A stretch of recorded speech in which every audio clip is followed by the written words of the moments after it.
how to come together and to actually study Kabbalah, or study Ari, or study Zohar, and allowing it, the power of it, in a group. We cannot do it alone, in a group, to form in ourselves the listening ability. And there, from that, you can start to express through action, through what you feel.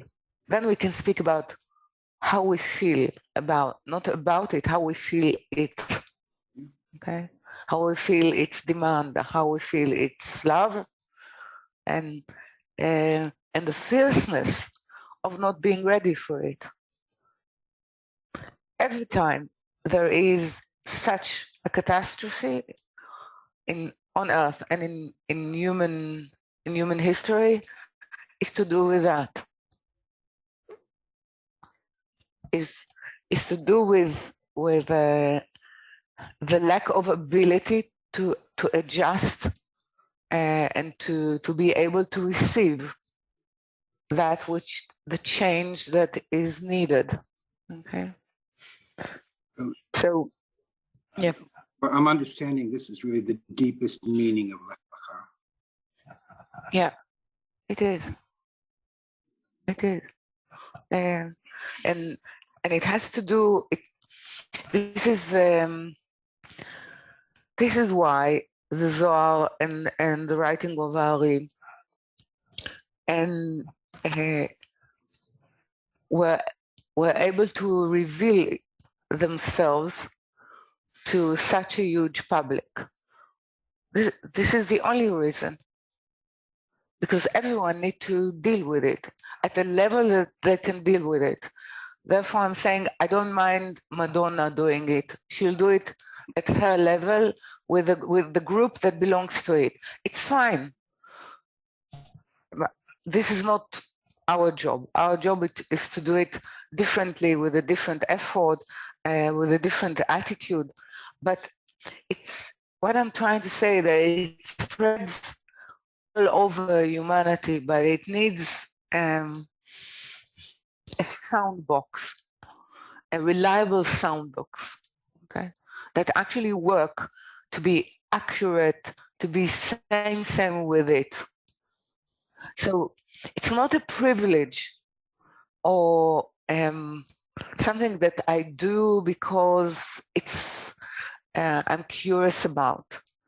It's a duty. We must do it. Okay, we must do it because we don't want to see not ourselves and not humanity go through the same suffering and tribulation and cruelty, the expression of cruelty, because we lack the ability to actually bring something good. We lack the ability to accept, the goodness that is being bestowed upon us, and everything that is bestowed upon us feels to us as suffering. So it's a call of time for revelation, and revelation in humanity can work only through divinity. So the role or the duty of Israel is to draw back the presence of divinity into our reality, into our life. And it starts with a portion of Vayera. And it starts in Israel. And it starts with Abraham, which is not the only root of Israel, is one of the 3 legs or the 7 legs. We speak about the 3 fathers and the 4 mothers, and we see that actually the produce of it is the son of Sarah, not the son of Abraham. And to Sarah, Yitzchak was born. It means to the feminine part that actually will become the Lord of all. Okay, so truly, humanity need to listen to to spirituality that is led by the feminine part of itself. It's not an equation, it's not feminism, it's to do with divinity. It's to do with the voice of it, with the presence of it, with the structure it demands from humanity. So it's not me too. It's only me. Okay, it's only divinity that, which is the only true sound box of the Creator, meaning the voice. Even when Moses is prophesying, it's divinity speaking through his throat, because only divinity can draw from higher. This is the definition. Yeah. He is the dweller and she is the dwelling place. Okay. Thank you very much. Yeah. So when we miss it, we see the horrors that we see. And I'm saying again, it's not cause and effect.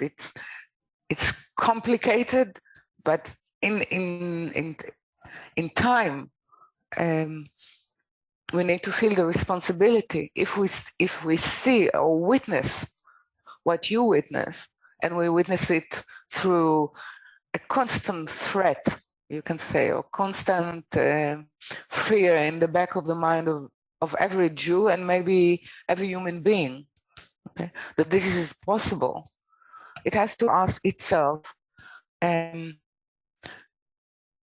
whether where was God in the Holocaust? It was there. It's like asking where the Creator was in the deluge. In the deluge. It's a question how we perceived it, how humanity was able to translate it. So it translated it into killing, into murder, into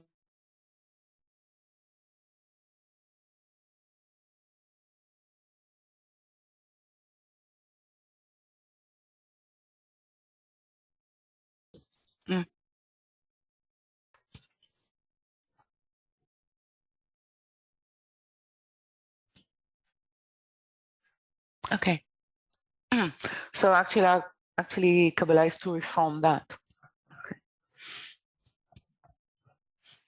Okay. Okay. Thank you for the question. Thank you. Okay, so Lisa Dugel is next. Go ahead, please, Lisa. Hi, Lisa. Hi, thank you for that. I'm still processing all of it. And I hope this doesn't shift us in too much of a different direction. But for the last few weeks, I've really appreciated the ability to talk and listen and learn more about some of the fundamentals. And one of the things that keeps coming up to me is, it sounds very basic, but what is order? We've talked about order in terms of differentiation, and we read about it in the reading the last couple of weeks in terms of the ark. And, I think about order, it can be, I first think of Seder and procedure. It can also be a grouping, also be a command. It can be so many different things. As I'm working through this, I'd just like to hear if you want to talk about that. Okay. First, you need to see that because Hebrew is a root language, we have to work with root, and we work with the root. We work with the root in few ways. Okay. You can say that Seder in Hebrew, okay, speaks about what will help us or support, because Samach is always about support. called in Hebrew somech noflim, meaning the support of those who fall. Yeah, the support of those who fall represent the power of the letter samach in Hebrew. So it's in the first instance when we speak about order, it is not only to do with the lining up or the procedure.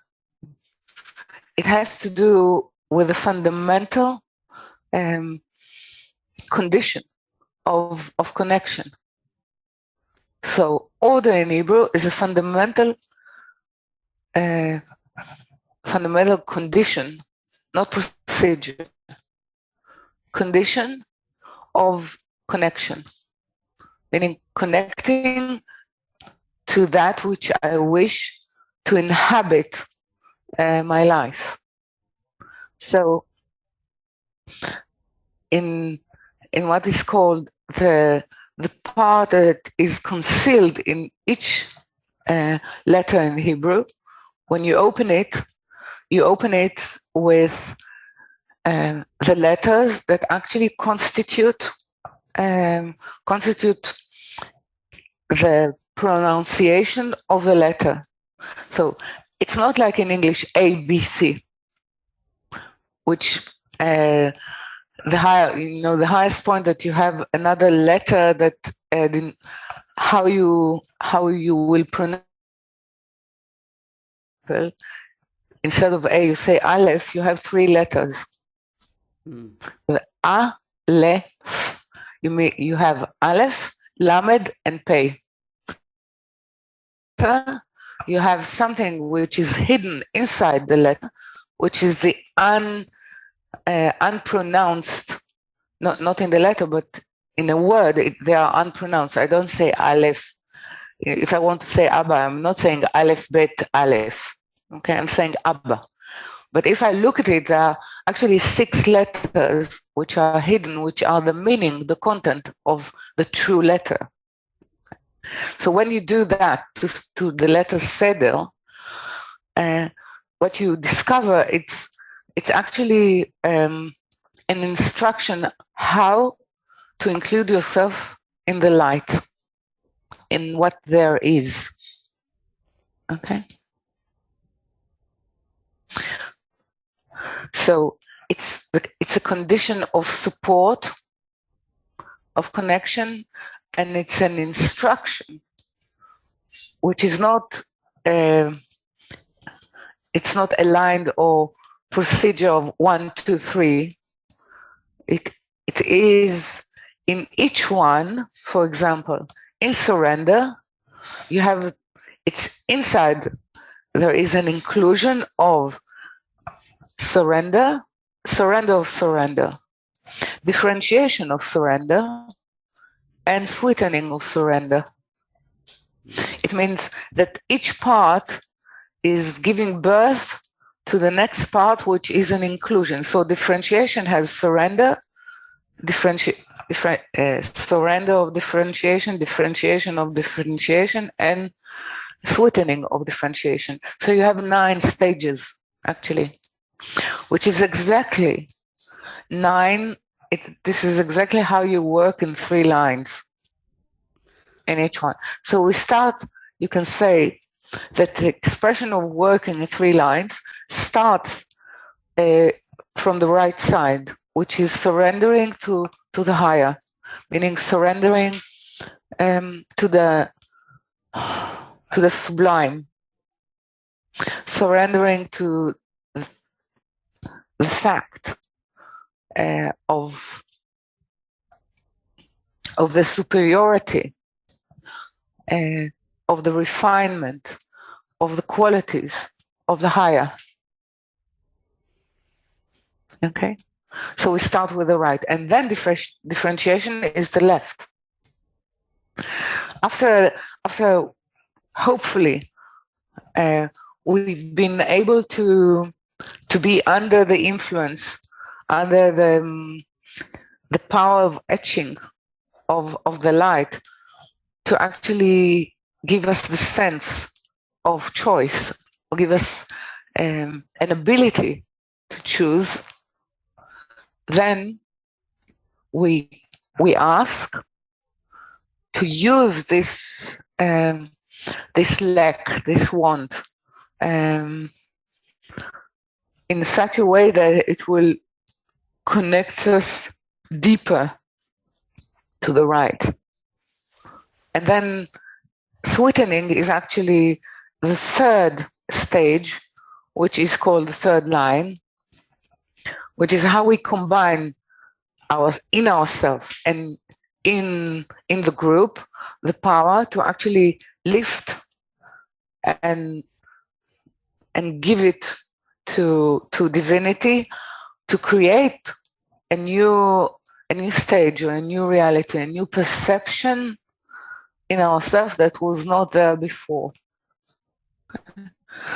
So you can say that this is the stages